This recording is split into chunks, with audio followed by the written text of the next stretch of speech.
Ya habíamos visto un poco la anterior clase, vamos a repasar un poquito y luego vamos a entrar en profundidad sobre este tema que es tan importante para el análisis de la demanda y de la oferta. ¿Ya? Concepto. Bien. El concepto es muy simple. La ley de la demanda indica de que si los precios disminuyen, las cantidades demandadas incrementarán. Los precios bajan, las cantidades aumentan. Ese es básicamente la idea de la ley de la demanda. La elasticidad de la demanda muestra de qué manera varían las cantidades con relación a los precios en términos porcentuales. Los precios están disminuyendo, pero vamos a ver esa variación. Las cantidades están aumentando y vamos a ver esa variación. Pues en la relación que existe entre el cambio proporcional de los precios con el cambio proporcional de las cantidades, a eso es lo que le vamos a llamar elasticidad, ¿no es cierto? ¿Y por qué es tan importante? Porque resulta de que la elasticidad de la demanda determina muchos factores a nivel de precio, a nivel de ingreso, a nivel de tipo de productos que son. Entonces, vamos a ir viendo uno por uno esos elementos, ¿ya? Componentes de la elasticidad de la demanda. Uno de los componentes que hacen precisamente esta relación entre precios y cantidades está determinado por los sustitutos cercanos. Eso quiere decir de que mientras más sustitutos cercanos haya o mientras el sustituto sea demasiado cercano al punto de poderlo reemplazar, como el caso del pollo y la carne, entonces la elasticidad será mayor o será menor, o sea, dependiendo de qué tan sustituto sea el producto que nosotros tengamos en el mercado. Entonces, uno de los componentes es que tengamos sustitutos cercanos. Otro componente son los bienes de lujo. Vale decir de que si los bienes son de lujo, tendrá mayor o menor elasticidad también dependiendo de eso. Tamaño del mercado. Este es otro tipo de componente de la elasticidad de la demanda. Si los mercados son muy grandes, más pequeños o son nichos, entonces el tamaño del mercado también definirá o será un componente de la elasticidad de la demanda. ¿Ya? Bien, tenemos... Vamos a ver cómo se calcula la elasticidad de la demanda. ¿Listo? ¿Cómo vamos a realizar su respectivo cálculo? Bien, aquí tenemos una demanda, esto es lo que vemos. Tenemos un precio 0, un precio 1. El precio de 50 produce 90 unidades de venta. El, el precio, el precio número, o sea, este es precio sub 0, ¿no? El precio 1 también nos arroja una cantidad de 120 y con eso nosotros tenemos la demanda. Fíjense que aquí se cumple la ley la ley de la demanda. Los precios bajan, los precios se incrementan, ¿cierto? Los precios bajan de 50 a 20 y las cantidades se incrementan de 90 a 120. Pero ¿en qué proporción? ¿Cuál es la proporción en la que esto se va a generar? ¿Cómo es que esto se va a hacer? Aquí los precios están variando, las cantidades también, pero ¿cuál es la proporción?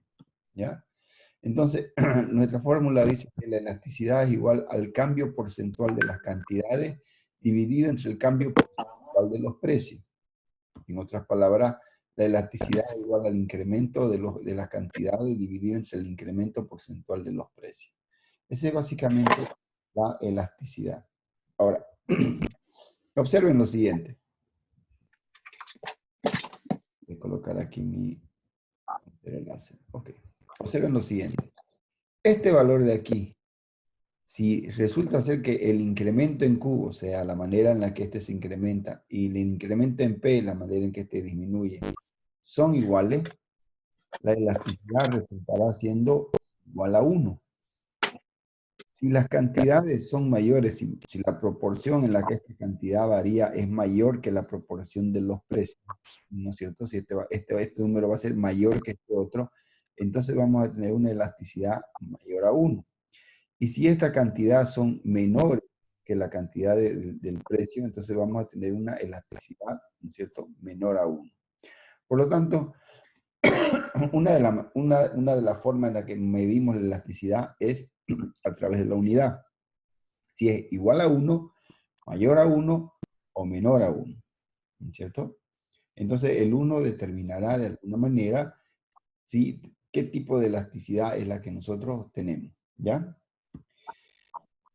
Bien, el porcentaje de Q es igual a QA, QA de este punto, menos QB de este punto, dividido entre QA, ¿no es cierto? Multiplicado por 100, eso es lo que me da a mí el incremento de las cantidades en porcentaje. Y el incremento de los precios es lo mismo, es el PA menos el PB dividido entre el PA. O sea, el segundo, bueno, el primero menos el segundo dividido entre el primero. ¿Ya? Eso es lo que nos va a dar aquí a nosotros nuestro incremento en P. Si esto lo llevamos nosotros al ejemplo que tenemos aquí, por ejemplo, ¿no? De 50 a 20. Vale decir de que, perdón, de 90 a 120. Entonces, 90 menos 120 sobre 90. Multiplicado por 100, eso igual a 33.33%. Si nosotros hacemos lo mismo en el lado del precio, vamos a encontrar de que el incremento porcentual de precio es 60%. ¿Cuánto será la elasticidad aquí? Dividimos ambos y me da 0,55. Esa vendría a ser nuestra elasticidad. ¿Ya? En términos de elasticidad, el signo si sale negativo o sale positivo, no importa. ¿Sí? Si esto es negativo, no importa, lo asumimos que es 0,55 y eso, y en este caso sería algo menor a 1. ¿Listo? Simplemente el signo en este caso no interesa. ¿Ya? No interesa mucho. Ahora, sin embargo, dice, este cálculo tiene un problema, y es que si ahora se realiza el mismo análisis, solo que en vez de ir de A a B, ahora lo hacemos de B a A, entonces todo cambia. O sea, una cosa es que yo vaya desde este punto A al punto B. Pero ¿qué pasaría? ¿Qué pasaría, por ejemplo, si yo voy del punto B hacia el punto A? O sea, lo voy a hacer al revés, ¿cierto? Entonces, ahí las cosas cambian completamente. Fíjense ahora el gráfico. Miren el anterior, de A a B, y ahora de B a A, ¿no es cierto? Entonces, aquí estoy yendo del punto A al punto B, y en este gráfico estoy yendo del punto A, ahora hasta abajo, hacia el punto B. O sea, lo he invertido, ¿no es cierto? Entonces, si hago la inversión, queda 120 menos 90 dividido entre 120. Aquí ya da 25%. Y en el caso de los precios da 150%. O sea, una cosa es que yo saque el porcentaje sobre 50 y otro es que lo haga sobre 20. Fíjense que la elasticidad en este caso es 0,16. Entonces tenemos un problema. Resulta de que hay una elasticidad que visto desde una perspectiva me da un resultado y desde otra perspectiva me da un resultado distinto. Entonces, ahora la pregunta es, ¿cuál de las dos debería tener? ¿No? De A a B, 0,55 y de B a A, 0,16. ¿Cuál es la correcta? Bien, para solucionar ese problema necesito aplicar lo que se llama elasticidad del punto medio, que es otra manera de calcularlo haciendo una pequeña diferencia en cuanto a la fórmula. En este caso, la fórmula estaría determinada por Q1 menos Q0 sobre Q1 más Q0 dividido 2. Esto no es otra cosa que el punto medio o el promedio, digamos, entre estos dos puntos y esto también. Entonces, la elasticidad cambia un poco en este caso. Y si nosotros ahora lo resolvemos, fíjense que Q1 menos Q0 da 30. Q1 más Q0 da 210, lo mismo para los precios, ¿no es cierto? Y ahora lo que tenemos en conclusión es que la elasticidad es 0,33. O sea, resolviendo mi elasticidad con estos datos que tengo aquí, la elasticidad resulta ser 0,33. ¿Ya? Entonces, para poder calcular la elasticidad de una demanda, entonces yo tengo que utilizar este método porque el anterior, si bien conceptualmente es correcto, me va a dar dos resultados diferentes. Para evitar eso es que yo le aplico esta fórmula para poder determinar realmente cuál es el grado de elasticidad que tiene y demanda. ¿Ya? Bien. Entonces, concluyendo hasta este punto, la elasticidad no es más que la relación de qué manera varía esto con relación a qué manera, o sea, de qué forma varían los precios con relación a de qué forma varían las cantidades. Eso es la elasticidad. Ahora vamos a ver lo que muchos se estarán preguntando. ¿Para qué sirve la elasticidad? ¿Cuál es la aplicación? ¿No es cierto? ¿Qué de interesante tiene? Bueno, en este caso, vamos a ver tipos de elasticidad. ¿Ya? Vamos a ver qué tipo de elasticidad es. Ya sabemos que elasticidad es la relación porcentual entre todos, pero ahora vamos a ver qué tipo de elasticidad tenemos. Por ejemplo, cuando la elasticidad es menor a 1, por ejemplo, como en este caso es menor a 1, ¿sí? Cuando la elasticidad es menor a 1, fíjense que la demanda tiene una curva así inclinada, o sea, viene así, ¿no es cierto? Está casi parada cuando la elasticidad es menor a 1, y a eso se le denomina inelástica. Cuando la elasticidad es menor a 1 se llama demanda inelástica, ¿ya? Y su forma de la demanda es así, media inclinadita. Entonces, ¿qué ocurre? Fíjense ustedes, por ejemplo, aquí está pasando de 5 a 4, ¿sí? O está subiendo el precio en realidad de 4 a 5. Y está pasando de 100 a 90. Fíjense que de 4 a 5 es el 20%. Y de 90 a 100 es el 10%. Entonces, los precios están aumentando o están disminuyendo muchísimo más que las cantidades. O sea, hay una relación porcentual mayor en los precios que en las cantidades.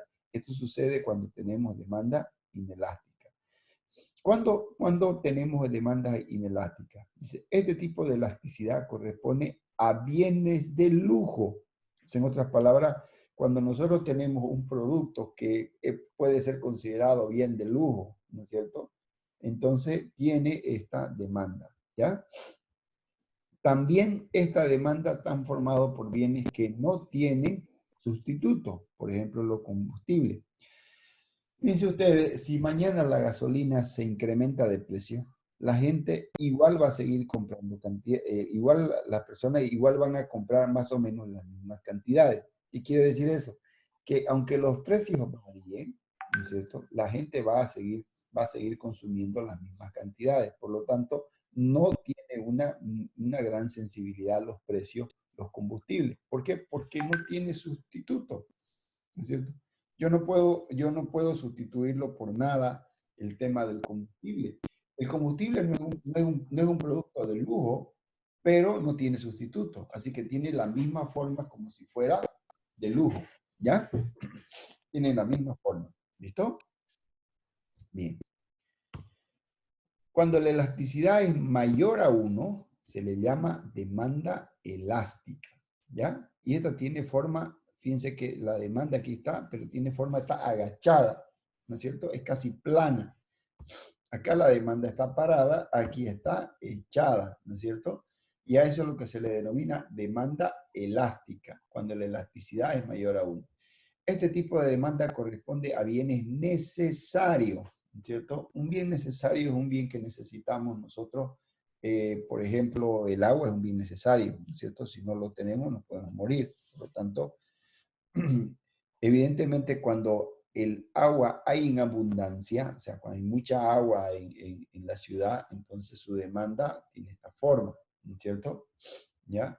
Pero en todo caso, otro bien necesario, por ejemplo, los bienes de la canasta familiar, la carne, el pollo, todos esos bienes que nosotros necesitamos para vivir. Entonces, esos bienes reaccionan muy rápido en cuanto a los precios. Pues fíjense aquí, por ejemplo, está cambiando en un 20% el precio y sin embargo aquí está cambiando en un 50%.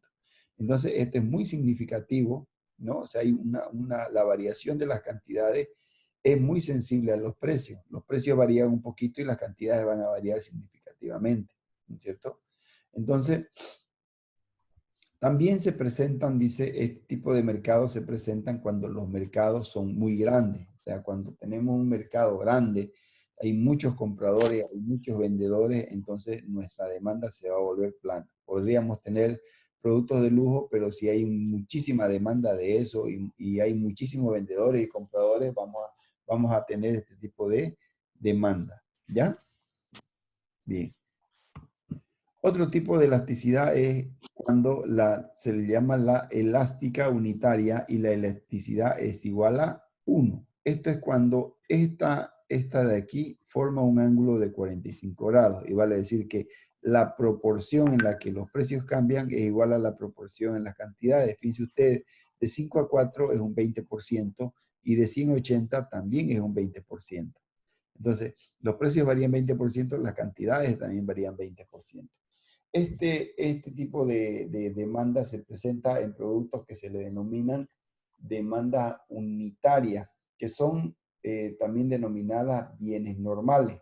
No son de lujo, pero no son necesarios. Por ejemplo, un celular de gama media, ¿no es cierto?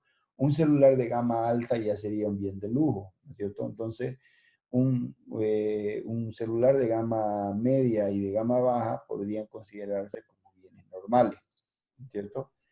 Hay muchísimos productos que podemos considerarlo dentro de bienes normales y es importante también determinar cuál es el grado de elasticidad que éste tiene. Después de esto, después de estos tres casos, el que es menor a 1, el que es mayor a 1 y el que es igual a 1, tenemos también nosotros los extremos. Vale decir que cuando la demanda tiene cierta característica especial. Por ejemplo, en este caso, esta demanda dice que la elasticidad es igual a 0, ¿cierto?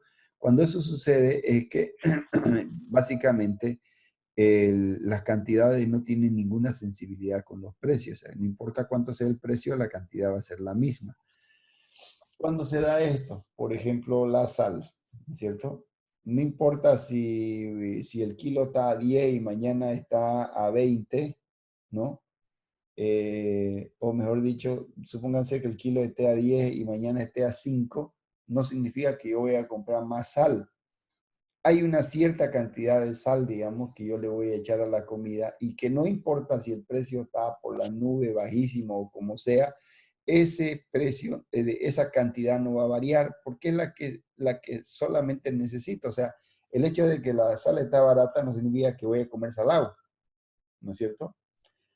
Entonces, esto es lo que se genera cuando hay un producto que tiene unas características muy especiales, como por ejemplo, en el caso de la sal, digamos, que no importa cuál sea su precio, yo tengo cierta cantidad de la cual no va a cambiar, ¿ya? Entonces, eso es cuando tenemos elasticidad igual a 0.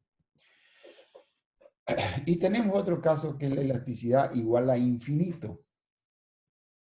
Este tipo de demanda no es muy común, es más teórica que práctica, ¿no? Pero se conoce como mercado de competencia perfecta. ¿Cuándo se genera esto? Pensemos un poco. Imagínense ustedes, voy a ir a la Centenario, ¿no es cierto? A la Avenida Centenario. ¿Qué hay en la Avenida Centenario? Por todo lado, fotocopiadora, ¿no es cierto? Bien. Pregunta, ¿importa a cuál fotocopiadora voy?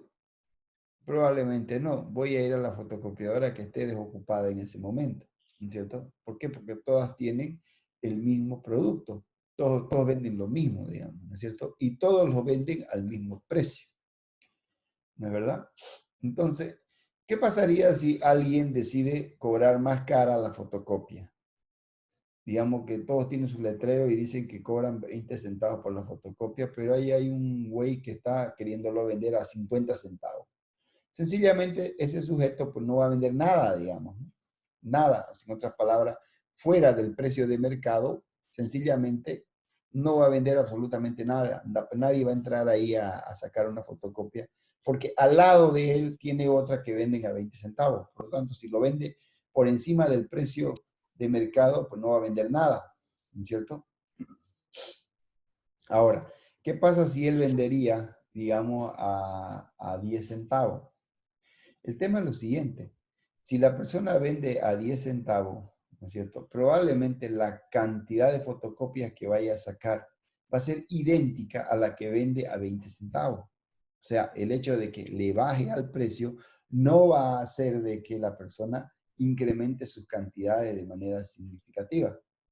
Entonces, ¿qué va a pasar? Sencillamente, si yo voy a vender la misma cantidad que vendía a 20, pero ahora la vendo a 10, pues obviamente voy a dejar de vender a 10 y voy a vender a 20 nomás, pues, porque eso es lo que me está haciendo ganar más dinero, ¿no es cierto? Entonces, es por eso que se conoce como competencia perfecta, ¿no? ¿Verdad? Eso sucede. Ah, un segundo, por favor. Hola, hola. La clase y volvemos a la explicación. Bien, les decía entonces de que evidentemente hay ciertos mercados que funcionan de esta manera.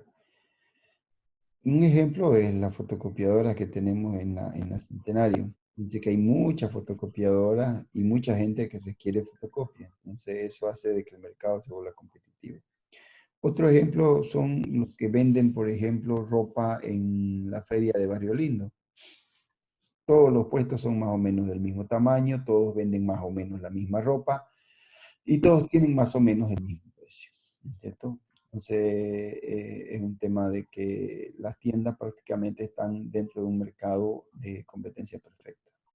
También hay muchos otros mercados que se parecen a este, especialmente los agrícolas, por ejemplo, los que producen papa, tomate, cebolla, este tipo de cosas, tienen más o menos la misma demanda, digamos, ¿no? Entonces, si el precio de tomate está a 10 y alguien quiere venderlo a 15, pues no va a poder vender nada, digamos, ¿no? Y obviamente si la gente está pagando 10, tampoco lo va a vender a 8, lo va a vender a 10. Entonces la demanda se vuelve, así como ustedes ven aquí, entonces la electricidad se vuelve infinita, ¿ya? Entonces, repasando, nosotros tenemos los siguientes tipos de elasticidad. Tenemos la elasticidad inelástica, que es parada, inelástica, que es echada, menor a 1, unitaria, que tiene un ángulo de 45 grados. Tenemos la perfectamente inelástica, que es una vertical, y perfectamente elástica, que es una horizontal. Esos son los tipos de elasticidad y sus respectivos ejemplos de cada una de ellas. ¿Listo? Bien, ¿alguna pregunta hasta este punto, por favor, antes de seguir explicando el tema?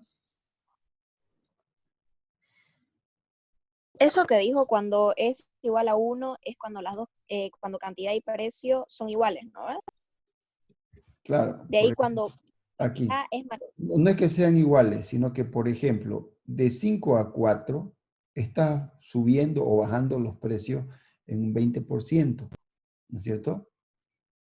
Porque si tú agarras y fíjate que 1 dividido entre 5 te da 20, digamos, 0,20, 20%. Y aquí las cantidades están disminuyendo también en 20%, está pasando de 100 a 80. Cuando esta proporción de la cantidad y esta proporción de los precios son iguales, a eso es lo que le llamamos elasticidad unitaria. Fíjate que en el caso de la elástica, aquí está 20%, pero aquí hay un 50%, ¿no es cierto? Perdón, está en la elástica. Entonces, como está echada la demanda, está echada, entonces una pequeña variación de los precios hace un cambio significativo en las cantidades. Les había dicho de que este tipo de elasticidad se presenta en los bienes que son necesarios. Por eso es que, por ejemplo, van a encontrar siempre de que cuando los productos son necesarios, siempre van a encontrar campañas publicitarias que están relacionadas con el precio o con un regalo, ¿no es cierto? Qué sé yo, llévese uno y le regalo un poquito más o le regalo alguna cosa, digamos. Cualquier regalo que haya dentro de un bien necesario en una publicidad no es otra cosa que el precio, digamos, ¿no? ¿Por qué? Porque al final te están regalando algo que tiene un determinado valor.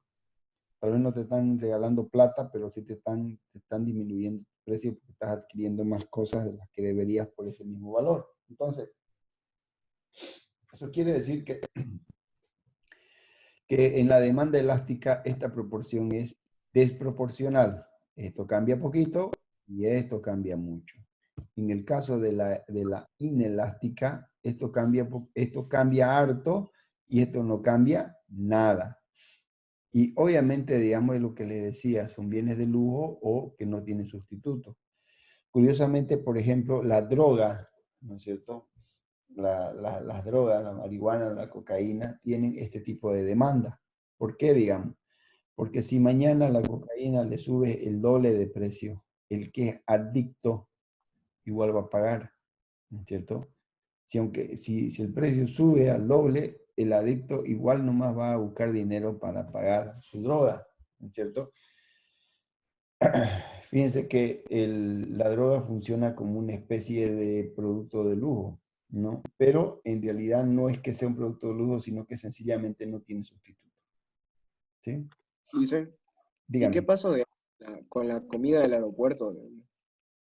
O sea, ellos mismos ponen sus propios precios. Digamos, no podemos decir nada porque estamos alejados de la sociedad.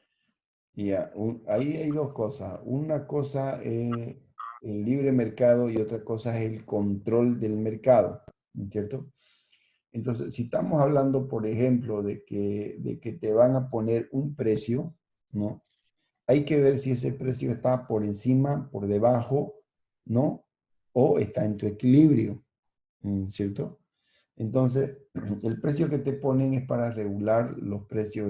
Lo que pasa es que los alquileres en el aeropuerto son carísimos. Entonces, si vas a vender café en el aeropuerto y vas a contratar tu alquiler, resulta que podrías llegar a tener un precio muy elevado, digamos. Y como no hay otra fuente, pues tú vas al aeropuerto y te quedas ahí parado, especialmente en el área que está dentro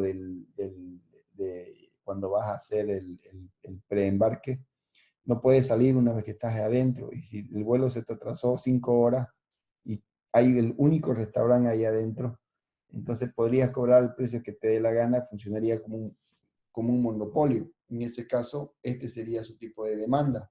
Pero en ese caso los precios son regulados y te obligan a tener que tener un determinado precio por ese servicio, precisamente para evitar ese problema con la gente que, que depende del restaurante ahí y no hay otro más, digamos. Pero eso funciona no por su elasticidad, sino por el tipo de mercado que es. Más adelante vamos a ver los mercados monopólicos, los mercados de competencia perfecta y los Así es en el oligopólicos. colegio, digamos, uno no puede salir y sí o sí tiene que ir a comprar al kiosco y el kiosco es caro, digamos. Correcto, ¿no es cierto? Bueno, depende del colegio, del kiosquito, pues, ¿no? Donde yo estudiaba era una matanza, pero era barato, digamos, ¿no? Todo dependerá del tipo de kiosco. De todas maneras, cuando hay presencia monopólica, porque por ejemplo el kiosco dentro de un colegio es monopólico, entonces sus precios tienen que ser regulados, tiene que haber control de precios, de lo contrario, la gente va a sufrir consecuencias, digamos, por la elevación de los precios y de los costos. ¿Sí? ¿Alguna otra pregunta?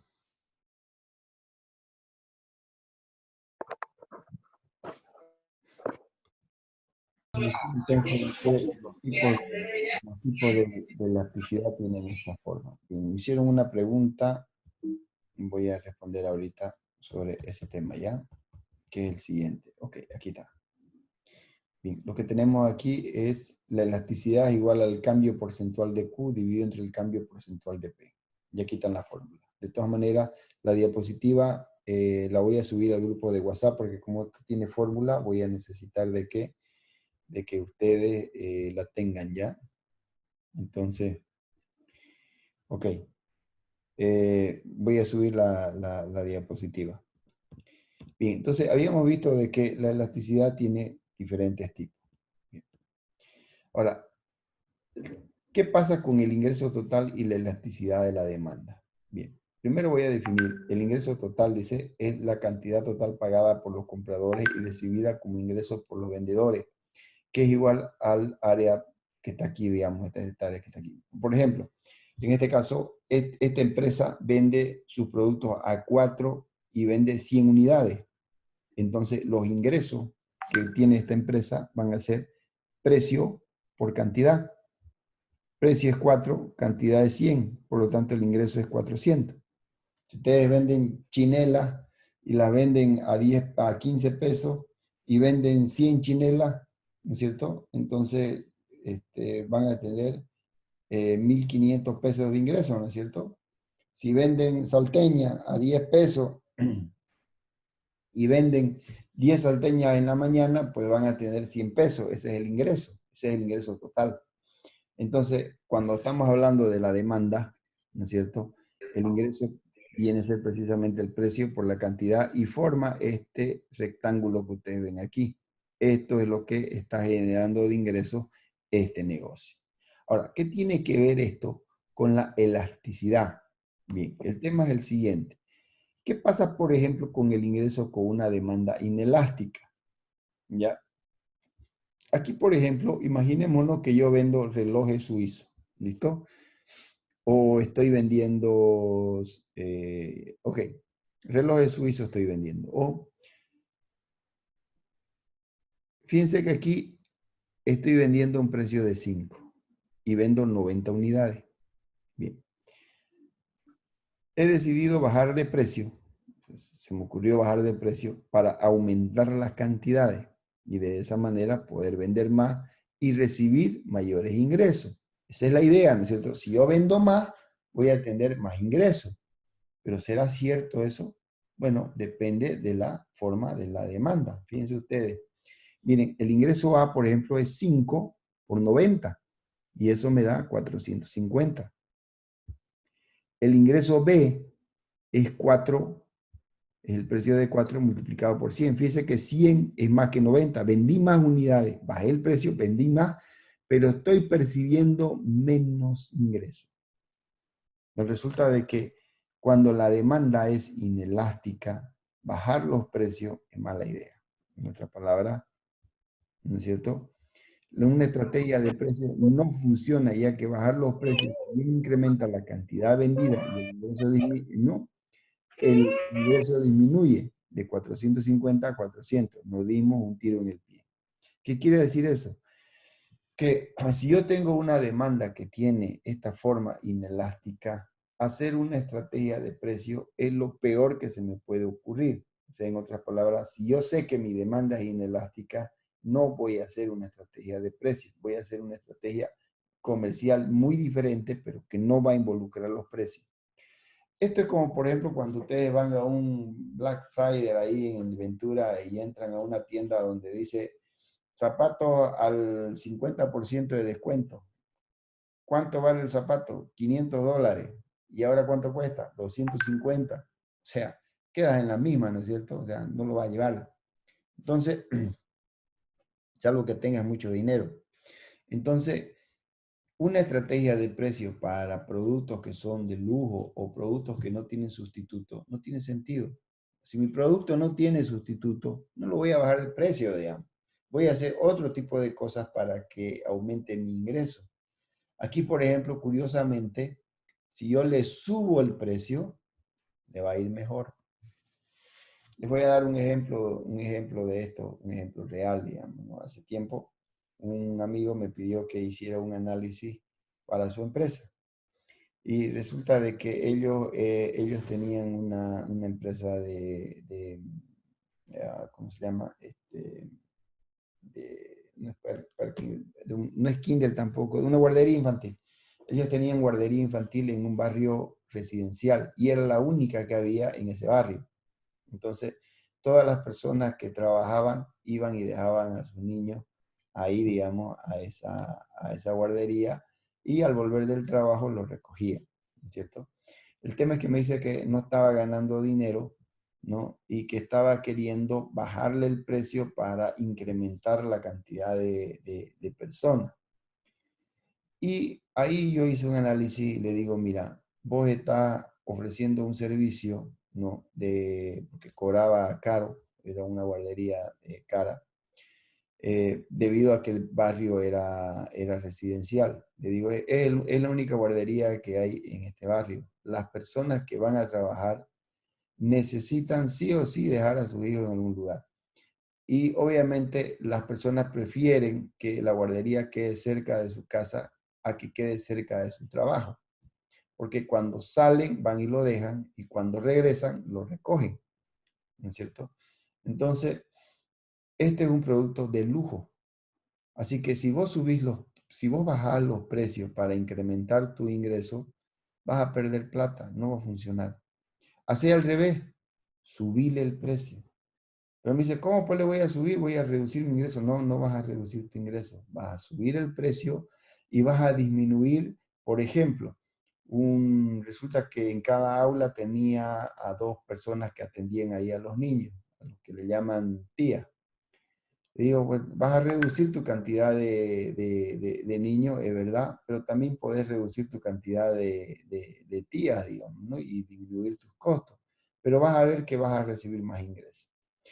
Me hicieron caso y en vez de bajarle el precio, le subieron el precio. Conclusión, empezaron a recibir mucho más ingresos de los que tenían. Sí, mucha gente se fue. O sea, mucha gente ya no pudo pagar el precio y tuvo que buscarse nueva guardería, digamos, ¿no? Pero el efecto no fue tan fuerte y obviamente la gente que estaba, que ya tenía su trabajo, que ya había comenzado el año y ya no tenía dónde irse, pues se quedó nomás y terminó pagando la mensualidad. Cuando terminaron de hacer su análisis, resulta de que su ingreso se había incrementado en casi un 30% y la cantidad de clientes solo había reducido en un 10%. Entonces terminaron recibiendo mucho más plata. Pasó exactamente esto, ¿de verdad? Entonces, pasó exactamente eso. Entonces me dice, tenés razón. En vez de disminuir mis ingresos, ahora aumentaron y ahora ya estoy en mi equilibrio, me dijo, ¿no? Entonces, si hubiera hecho lo contrario y hubiera bajado de precio, ¿no? Hubiera bajado de precio. En vez de recibir más plata, hubiera recibido menos. Hubiese tenido más niños en la aula, hubiese tenido que contratar más gente para cuidarlo y al final de cuentas se iba a dar cuenta de que iba a perder dinero. Entonces, ahí radica la importancia de determinar y saber, ¿no? qué tipo de demanda es con la que estás lidiando. Si es inelástica, elástica, para tomar decisiones empresariales es importante. Porque, por ejemplo, dice, era lo que decía, ¿cómo le voy a subir de precio? La gente se va a ir. Le digo, no, no se va a ir. Se van a ir, pero se van a ir los más yecas, digamos, los demás van a quedar y al final van a tener que pagarte. Y así fue, digamos, ¿no es cierto? Pero eso es cuando uno tiene certeza de qué tipo de demanda es la que se tiene. Vamos a ver otro caso, que en este caso es la demanda elástica. Aquí, por ejemplo, ya no son bienes de lujo, son bienes necesarios o bienes que tienen sustituto. Evidentemente, aquí sí los precios funcionan muy bien. Fíjense que el ingreso de A es 5 por 70, 350. Yo le bajé el precio un poco, ¿no? Y ahora tengo que, antes vendía 70, ahora vendo 100. Entonces, 4 por 100, ¿sí? 4 por 100 es 400. Aumentó mi ingreso. Entonces, evidentemente, en una demanda que es elástica, hacer una estrategia de precio es eficiente porque da resultados. Vale decir que yo voy a bajar el precio, va a aumentar la cantidad y va a aumentar también mi ingreso. Entonces, a veces las empresas no saben o no han determinado cuál es su nivel de elasticidad que tienen. Entonces, a veces hacen una campaña publicitaria, una estrategia comercial dedicada a los precios y resulta de que no funciona, ¿no? Entonces, no pueden hallar una explicación de por qué no funcionó. O vendieron el producto, pero no terminaron ganando. Entonces, preguntan qué es lo que está pasando. Bueno, esto es muy importante. Saber cuál es el estado de tu demanda resulta ser uno de los elementos fundamentales en el análisis tanto de mercadotecnia como en el análisis de costo. ¿Preguntas hasta aquí?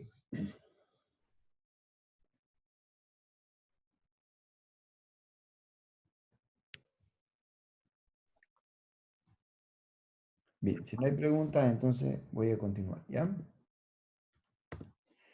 La curva de demanda y la elasticidad. Bueno, resulta de que una curva de demanda podría tener elasticidades diversas dentro de ella. O sea, una sola curva de demanda puede tener, por ejemplo, fíjense que en esta parte está parado, ¿no ves?